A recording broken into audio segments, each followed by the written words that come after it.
Thank you. It's a pleasure to be here today at Sustainability Day. My name is Paul May. I'm the General Manager for the DuPage Water Commission, which, if you're in Elmhurst, you will find is in your hometown. So we're thrilled to be at our host city here today, presenting about the water systems throughout the state, county, and world, and in particular, DuPage Water Commission.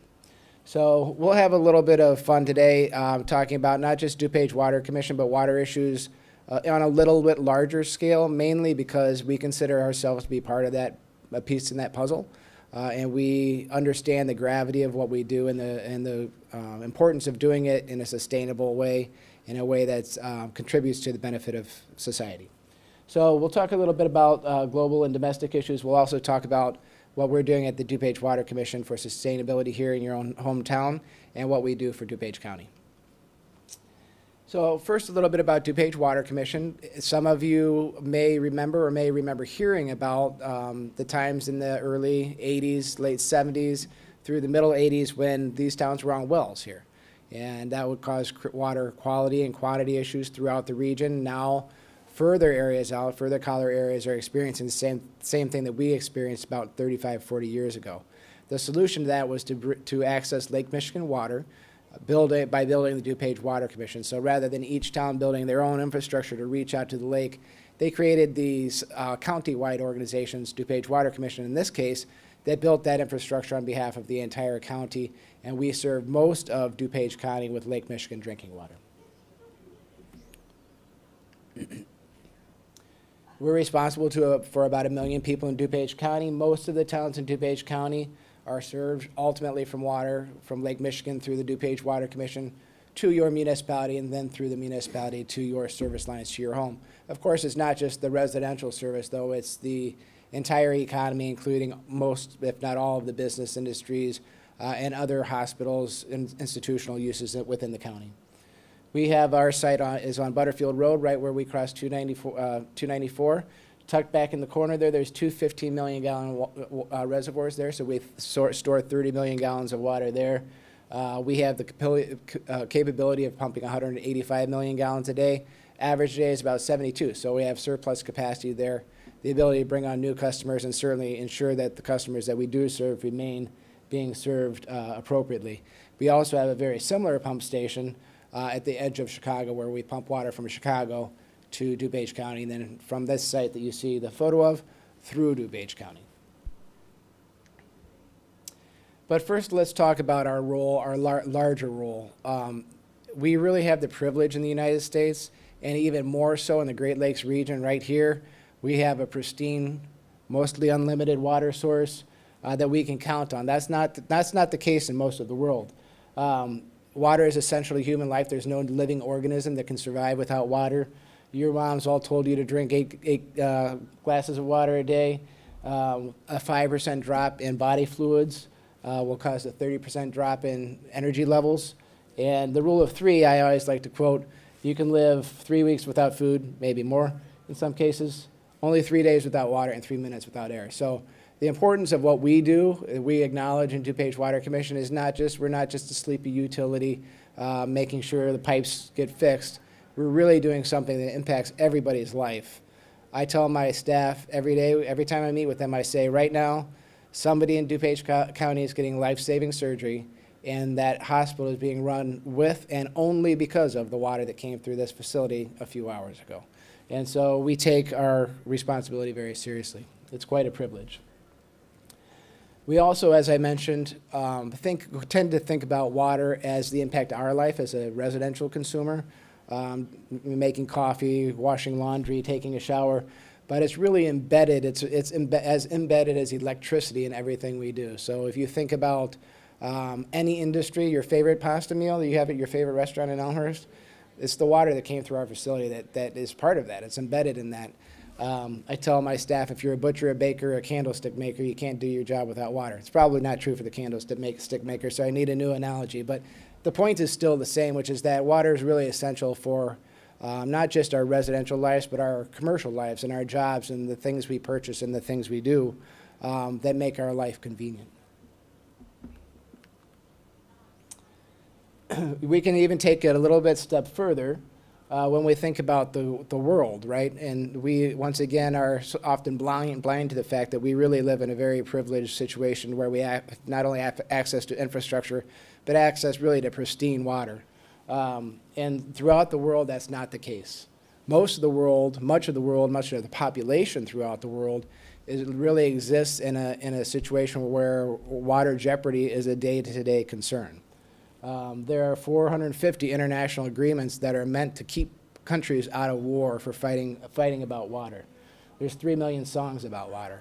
And so water is something that we happen to live in one of the few areas in the world where it's something we take for granted, not so in the rest of the world. In fact, I'm an engineer, so I don't get a lot of Valentine's Day cards. I send myself one every year from W.H. Auden. That reminds me that it's not that important as long as I have clean water.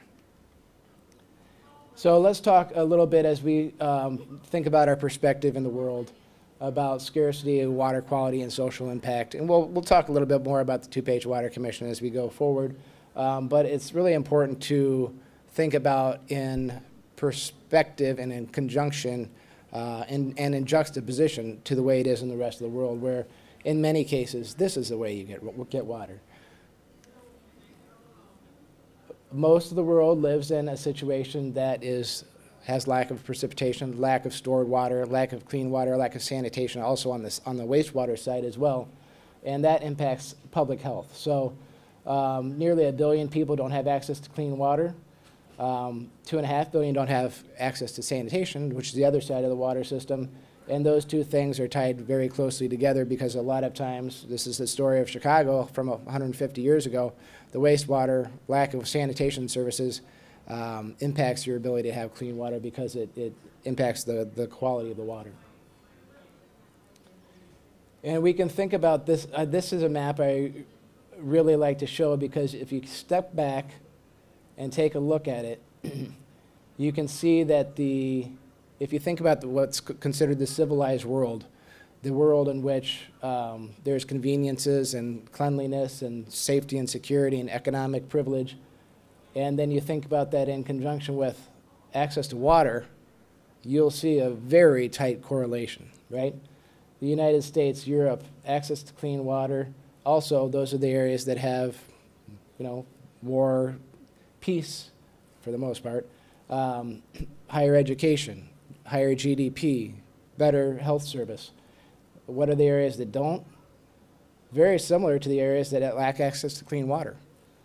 Africa, Southeast Asia, parts of South America. And so the question there then is, which is the driving force? Is it the infrastructure and the access to clean water that drives the economy? Or is that the economic privilege that allows a country or a town or state to build infrastructure that improves the quality of life? I don't know the answer to that question. I don't propose the answer to that question. But I do know that the two are correlated, and this is a map that helps you really visualize how those two drivers go together. Again, about water quality, a little bit about water quality in the world, and this is something that I think the DuPage Water Commission is particularly proud of being a piece of the puzzle that makes this something you never have to think about, right? None of you got up this morning and wondered whether your water was safe. There's a drinking fountain out here in the hallway I just drank out of. It would have never been a thought in my mind that I needed to be concerned about the quality of the water there. We have high regulations. We have sophisticated treatment technologies. And all that comes together to make sure that we have the ability to go through our day and not have to care about our health concerns as a result of water.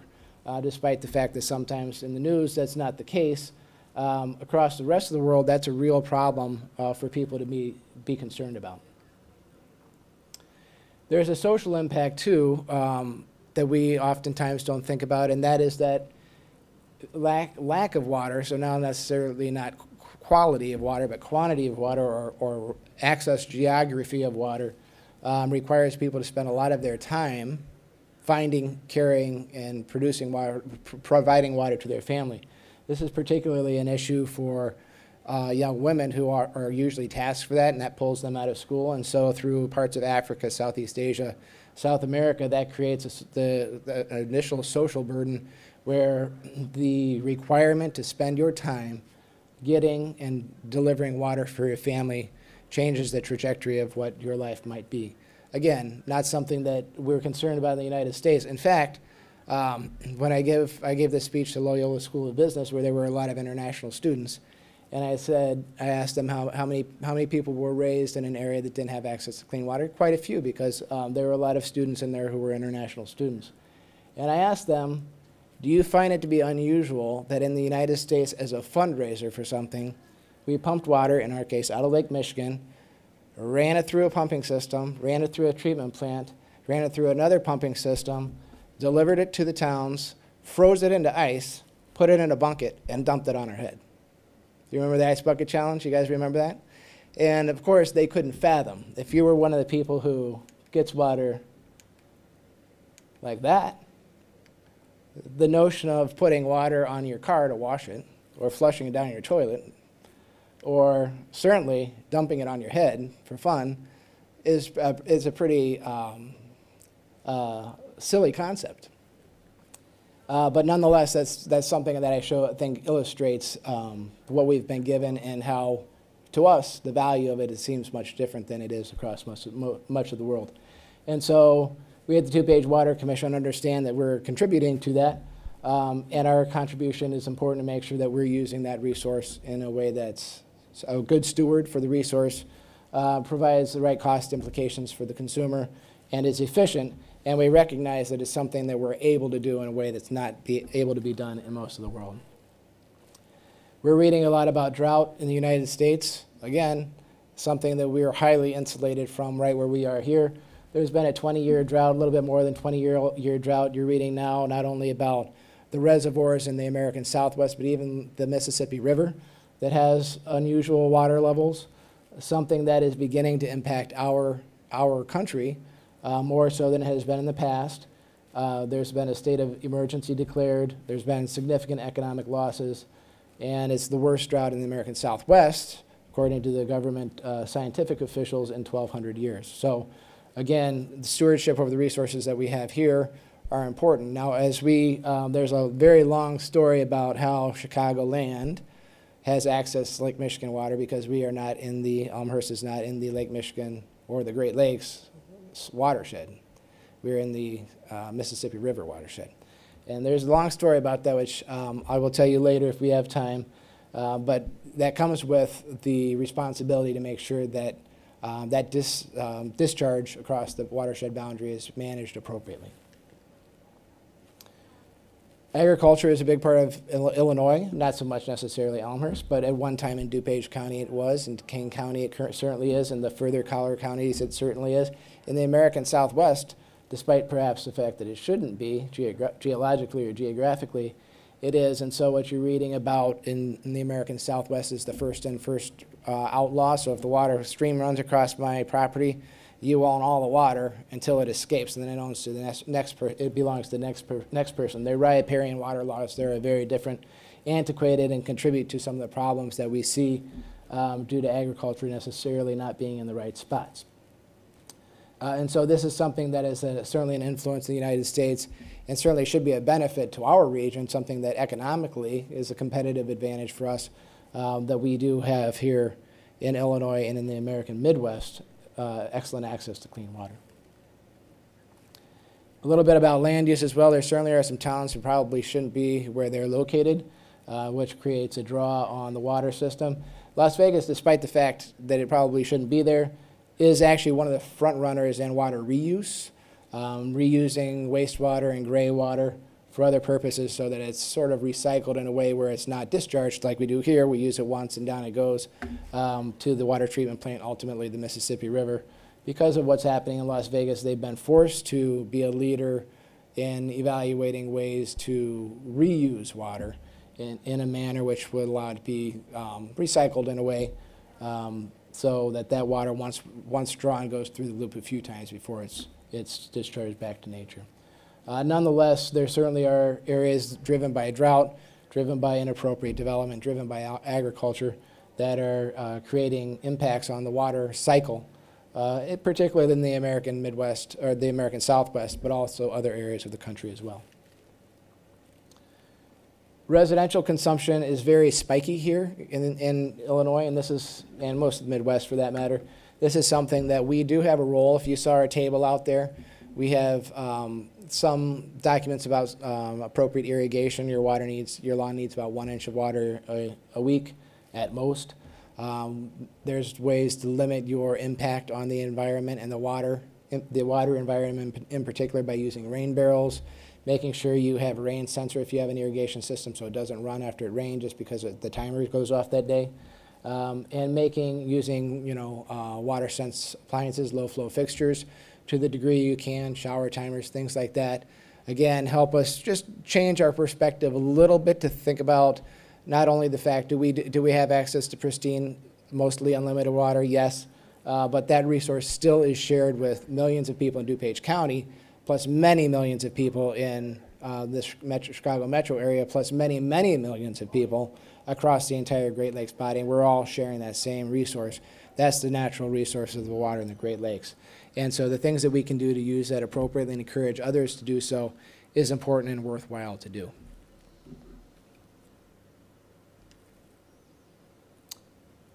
It's also part of our role and something that we're taking very seriously at the DuPage Water Commission. Is one of the reasons I'm here today to talk about consumer confidence. What happened in Flint, Michigan is a story which needed to be told.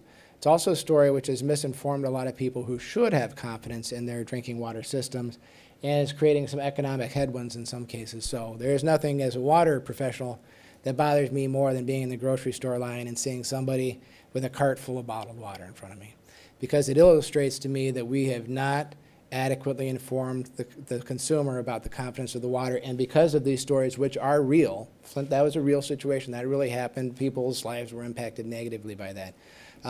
We haven't responded to that in a way that lets people know that in our case, you should be confident in your water.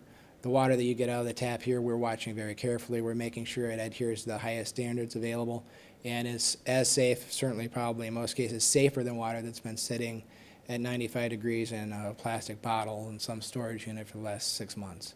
And so it's our job as the DuPage Water Commission to begin to tell that story and to make sure that we respond to these situations in a way which builds confidence to the consumer that in fact you can have you can rely upon your tap water to be safe and inexpensive, because not only does it create a perception problem, though a liter of water, bottled water, costs about $1, let's say, for a liter. 1,000 gallons of water in Elmhurst costs $13. So that's 1,000 gallons delivered to your house for $13 versus $1 for 1 liter of water. And so when people are buying bottled water because they don't have confidence in the tap water that they have access to, and is very inexpensive, creates economic headwind for many people who are not confident that their other source is reliable. And so that's something that we're trying to be more outreach, doing more outreach with the DuPage Water Commission to bring scouts in and other groups and speak at presentations like this so that the consumer has been engaged in the process and been informed about what it is, why we're doing it, how we're doing it, and ultimately have confidence that your water is safe. We talk a little bit about whether water should be free, and I just told you that water is not quite free. It's $13 for 1,000 gallons. It's a pretty good deal. But the price, the water in Lake Michigan is free. You can go down there and take a bucket of it, and it doesn't cost you anything. There is a cost, however, to get it to you and get it treated. So the infrastructure that we have, for instance, we have 2 90-inch pipes, a 90-inch and a 72-inch pipe that go all the way to the city of Chicago, go under the highways and the rivers and the railroad tracks. And then there's a treatment plant there. There's a pumping station in between. There's another pumping station there. We store that water. We treat it. We make sure it adheres to all of the standards that are set.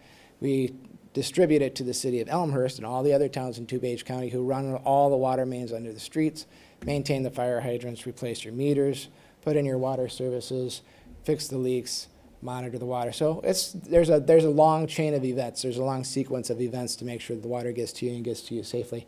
And that's the value added, right? So the bucket of water in Lake Michigan is free to you.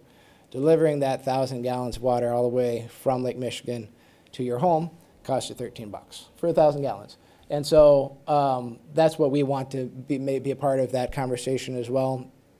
so that consumers understand not only what we're doing, that we're trying to be a good steward for the environmental and natural resources in Great Lakes, but also the monetary resources of the buyer, to make sure that the infrastructure is invested in, the procedures are safe, reliable, dependable, and that our engagement with the communities are effective as well. And that's the value that gets added between the lake and your tap. Now I'd like to talk a little bit about what we're doing on our own as stewards of our site. We certainly, as I hope I've illustrated, think we have a very important role to understand our perspective in the world and to run our facilities to be good stewards for the Great Lakes resources. But also, we want to take a leading role in our town and on our site, our town being Elmhurst and our site being the site on Butterfield Road, to be an example of what can be done, what should be done for an industrial site, an industrial property. So we have recently built a building where we have a cistern water collection system, which you can see there. You can actually see that from Butterfield Road. There's some trees around it now. But that's a rainwater capture system that we've established. Now we have a LEED Gold and a LEED Silver building. The one on Butterfield Road is LEED Silver. The one that we have at the edge of Chicago is LEED Gold. And the one at the edge of Chicago has a large photovoltaic system there as well, which you can see if you look at it on Google Earth, which does not exist at this site. But the building here is LEED Silver. We have a rainwater capture system here. As we can see, we have a green roof on top of that building as well, which of course is beneficial for water percolation into the ground and reduction in water runoff from the site, which we're quite proud of. And then we have a bioswale. We have the rainwater capture system. This is just a picture that shows sort of several things in one location: the green roof and the infiltration basin that we have there as well. And that's the site that we have here in Elmhurst. We also have converted most of our flat space so that we are not mowing it anymore. So this previously was turf mowed by a landscape contractor every week. And we've converted it to a natural savanna, so rather than it being mowed and having combustion machine, various combustion machines running across this every year just so the grass is short, we converted it to a savanna, which we leave and we cut it once a year short. Same for our landscaping, which I'm quite proud of. It looks great. Outside our office and along our public spaces is all native as well. So we've made sure not to use any invasive species and to use species that require less water, less irrigation, less maintenance as well. We also have are taking a role as public stewards more seriously and trying to engage the public as often and as best as we can. These are some scouts. I think these guys are from Carroll Stream. So we have the scouts come and get a tour of our facility before every board meeting, observe the meeting, lead the Pledge of Allegiance, and get an understanding of what it is, this little piece of their world, how it works, where it is, and what our role is to play. And then we have, actually right outside here, we have our table that we set up to try to spread the message of using water efficiently, which might be talking about irrigation, might be talking about finding a leak in your toilet that might be running, taking shorter showers. So we have shower timers, leak detection tablets, informational pamphlets that would guide a consumer, resident, or business to use water effectively and in a sustainable way. A little bit more about the conservation programs that we have. We've previously had a grant for rain barrel program. There are some other organizations that currently have that grant. They're not available through DuPage Water Commission currently, but other sources are able to provide you rain barrels. We do still have our exhibit, though, which illustrates how that could be done, which is quite effective. And we utilize that to help spread the message about trying to reduce irrigation. Irrigation, it's easy for us to determine our average day because during the winter it's flat and during the summer it spikes above that line, and we can see the water that's used for irrigation, which is quite a significant amount, sometimes a factor of 30% over what you might experience during the winter months, being used really exclusively for irrigation. And so here, since it's Sustainability Day, we want to have a call to action. We recognize our role in being stewards for the resources of the Great Lakes.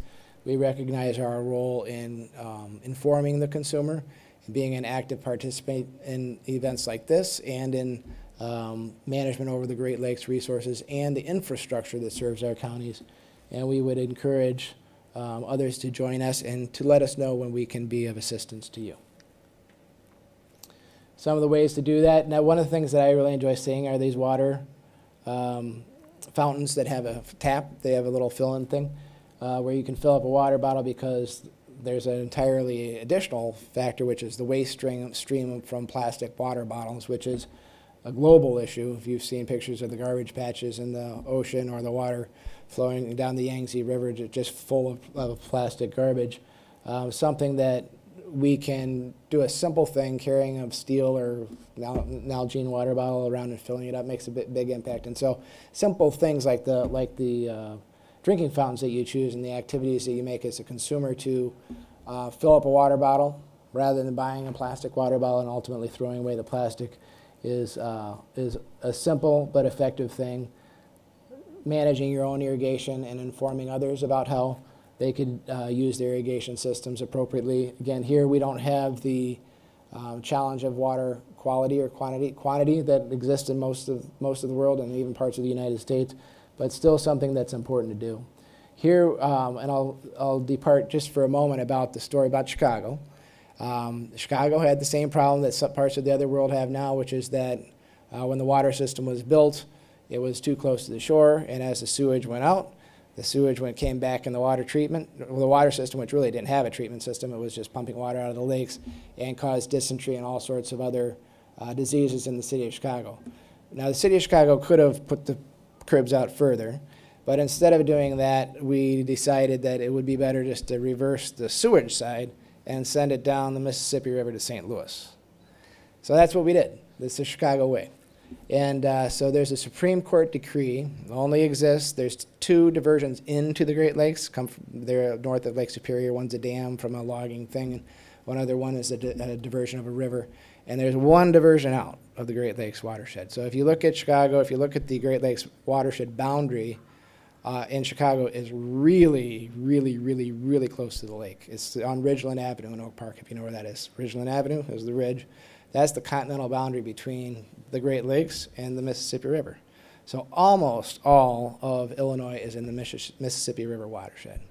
Very little, almost all of Michigan is in the Great Lakes. Almost all of Wisconsin is in the Great Lakes. Many of the provinces in Canada are in the Great Lakes. Only a teeny tiny sliver of the city of Chicago is in the Great Lakes watershed. The rest is in Lake Michigan watershed. So once we reversed the river, the Supreme Court decreed that we could divert 3,200 cubic feet per second of water out of the Great Lakes. And so the water that you're receiving, the drinking water that you're receiving from Lake Michigan, is being, in fact, diverted across the watershed boundary. And it's part of that 3,200 cubic feet per second that the Supreme Court allows us to divert from the Great Lakes watershed over Ridgeland Avenue into DuPage County and other areas outside the watershed for you to drink and use for other things. So we do have this environmental stewardship role that I mentioned. We also have a stewardship role to make sure that that allocation, that diversion is managed in a way that it's used for the best purposes. And the reason for that is because there are other towns now west of us and south of us who are experiencing water quality and quantity issues. Maybe some of you have read about Joliet. There are other towns that are also having water quality and quantity issues.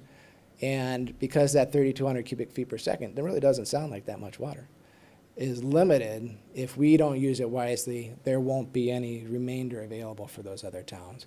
And so when we talk about things like the management of irrigation, when we talk about things like low flow fixtures, all of that is extracting from a bank account, which could be used, would best be used by as many people as possible and under that 3,200 cubic feet per second. So there's a great privilege here in DuPage County, being one of the first counties that was able to grasp onto that because of the infrastructure that was built for that. But there's also responsibility to make sure that we manage it in a way so that now further communities that are further west that are experiencing the problems that we experienced in the 80s, there's a remainder left for them. And so that's the story of the Chicago diversion. If you want to read about it, it's fascinating. The reversal of the Chicago River was the event that caused the Supreme Court decree, and the Supreme Court decree is the event that causes us to be able to have Lake Michigan water instead of well water. So that's a little bit of a story there. We can talk a little bit about influence. You're all here because you have an interest in environmentalism, sustainability. We feel the same way. That resonates with us. It's a responsibility that we share with you. And we want to be an active participant in that, as, of course, all of you do since you're here today. So there's opportunities to volunteer for water resources. Committees, things like the Alliance for Great Lakes does the Great Lakes cleanup. There are river cleanups. There are a variety of things that you can sign up for. I'm sure I'm preaching to the choir here because you are the ones who are here today to attend these types of events. But it's a message to share with your friends and colleagues as well. To the degree that the DuPage Water Commission can be a resource for you, please feel free to reach out. We are proud to be in Elmhurst. We are proud to be in DuPage County. We're proud to be this critical link, and it's a role that we take very seriously to try to be a leader in our sector, not just from a utility perspective, but from an environmental resources perspective as well. Talk a little bit about advocating. We are trying to be more active on social media. A lot of times utilities have taken an out of sight, out of mind approach. Like it's maybe better if people don't complain to us or know what's going on and just turn on your water and not really care or know why it works every time. We are changing that paradigm. We want to reach out. We want to actively participate in communities. We want people to understand what it is that we're doing, why we're doing it, have confidence that we're doing it well, have confidence that we're being a good steward for your resources, natural and monetary, and to ask questions and answer questions that are asked to us. So that's something that we're hoping to do a better job at, and I would ask you to include us in any way that we could be helpful for you in advocating for the environment as well. And that is all I have today. I'm happy to have any questions, take any questions, respond to any questions, or tell you anything more about the DuPage Water Commission you'd like to hear.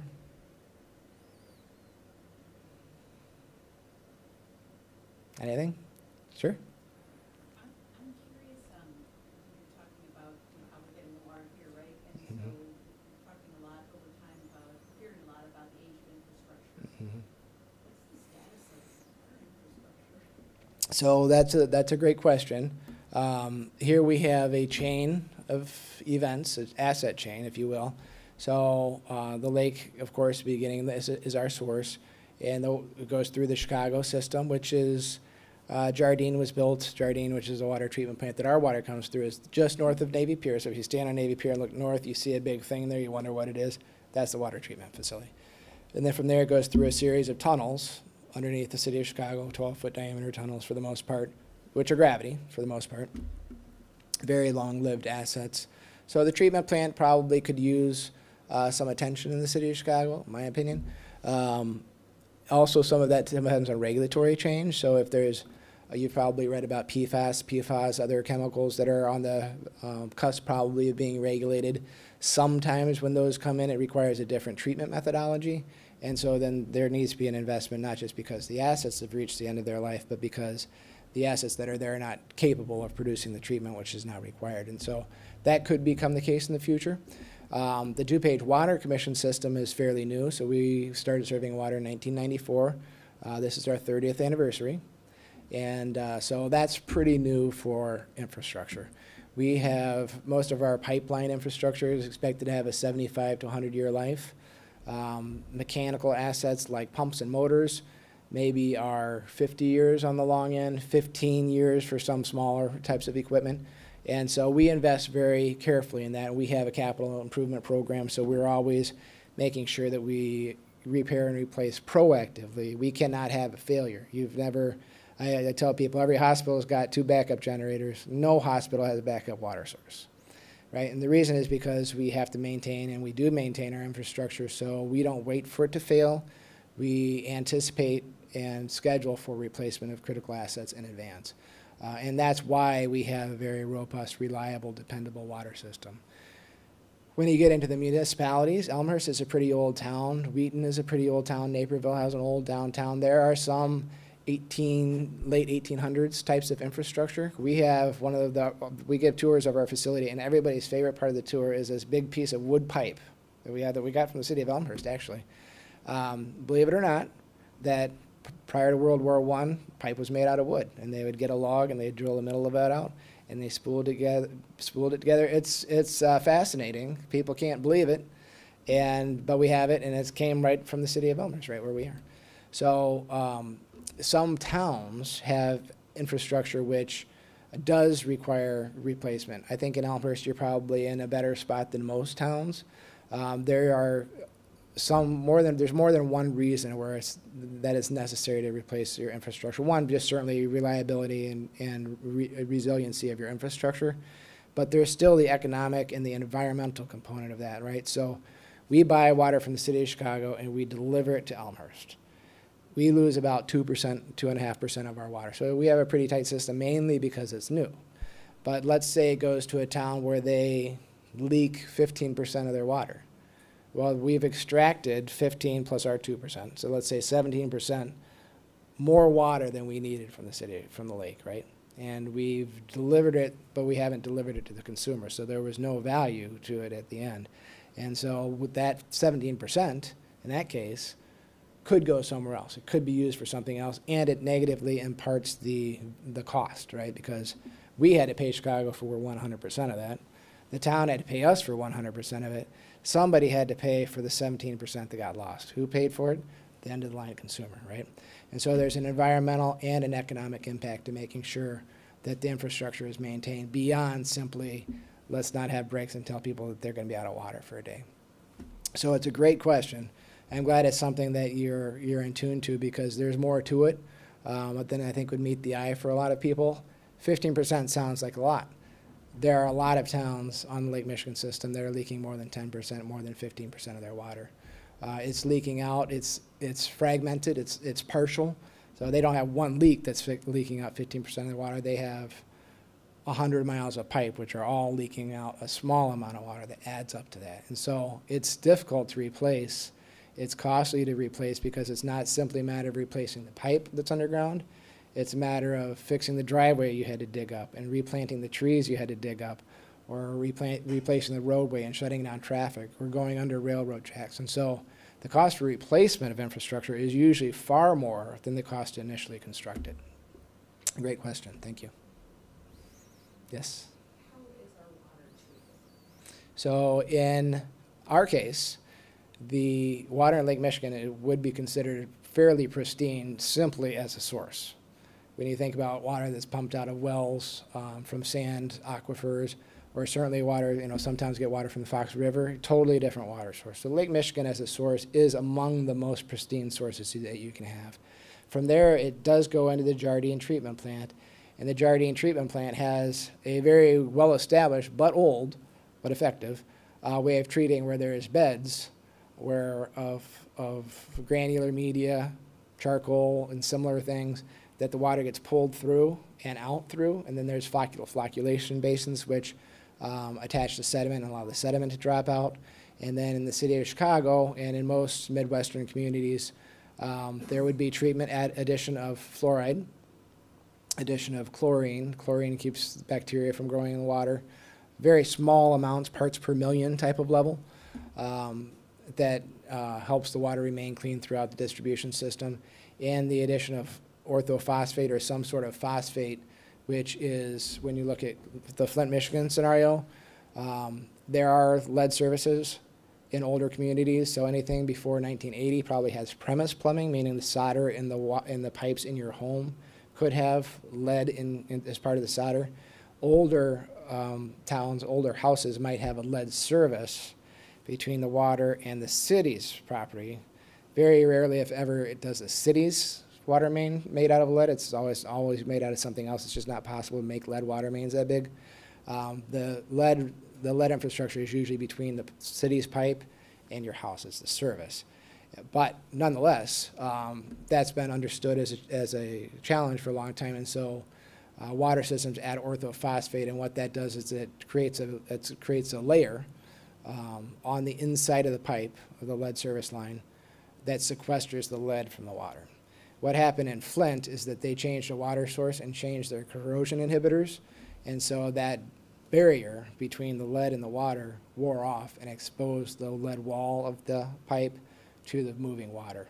And that was what happened in that case. So in our case, Chicago has been doing that consistently, of course, adding orthophosphate and those other two primary chemicals, fluoride and chlorine.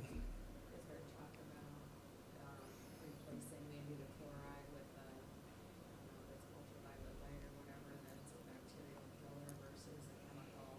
And is there talk about, no longer putting chloride in the water?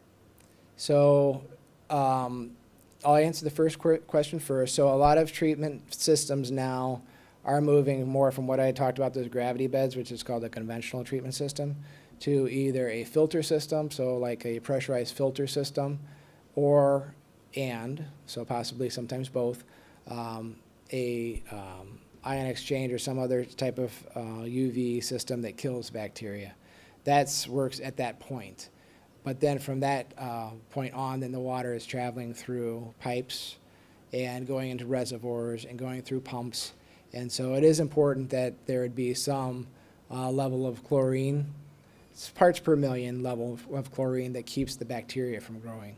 And so we measure the cleanliness of our water by the chlorine residual. And so you can tell that the water is clean if the chlorine is staying at a constant level in parts per million, again, very low amount. And if it's starting to drop off, then that would indicate somehow there's some contamination source in your water, or somehow the water's been exposed to some contamination. That's true not only on the municipal side, but on the home side as well. Is that, you know, water could be in the system for a period of days maybe before it gets to the consumer. And so it's important that there's something in there to control bacteriological growth during that period of time, past the point of the UV application of the treatment plant. As far as fluoride goes, there has been some conversation about that. I think in most cases it's maybe misinformed concern. The addition of fluoride actually was voted as one of the most influential developments in the last 100 years as far as public health goes. Because if you look again at the United States, those other developed nations, versus other parts of the world, it's something that has been widely considered by nearly all scientists as a very valuable thing for humanity. Good question. Sure. I was thinking about one of your earlier slides where you talked about, you know, how much capacity we have and we're not using it all, right? And then, you know, we see the droughts happening and then people are migrating, right, or they're moving. Mm-hmm. People moving, and I know people have moved this way because Mm-hmm. there's water here where it's Right. lower. Are you seeing that? Do you anticipate that? Like, what are you doing? We see it as, I think there's an economic competitive advantage that we have to have if climate change persists, right? Which is that maybe we'll be more insulated from some of the more significant weather's impacts. We certainly are more privileged from a natural resources perspective when it comes to water. And so there have been quite a number of forecasts that there will be some growth in this region from climate fugitives, if you will. I probably shouldn't say fugitives, refugees, who are seeking an environment where it might be more hospitable for a long-term situation. Not that that necessarily will be influential in a matter of, you know, a few years, but over decades and hundreds of years, it certainly could be. We're seeing, and I think this is something that we can be proud of, not DuPage Water Commission, but humanity as a whole, that despite the fact that population has grown since the 80s, our consumption has gone down. So the capacity chart that you showed where I said we have 185 million gallons of capacity, but our average day is in the 70s, is the result of the fact that when our plant was built in the 90s, we were thinking population was going to grow, people will keep using more water, we need to be ready to get more water to the more people. And what's happened, in fact, as a result of people being more conscientious about irrigation, towns having laws that regulate irrigation, better public information, and certainly things like low flow fixtures, consumption went down, despite the fact that the population went up. Some of that was also probably the result of price signals. because water is more expensive now than it was, of course, 20 or 30 years ago. But what we did see since the 90s was about a 10-year to 12-year period of reduction, a down ramp, and then a leveling off from, let's say, the mid to late 2000s to now. Mm-hmm. Anything else? Well, thank you all very much. I'm happy to be here, and have a great day.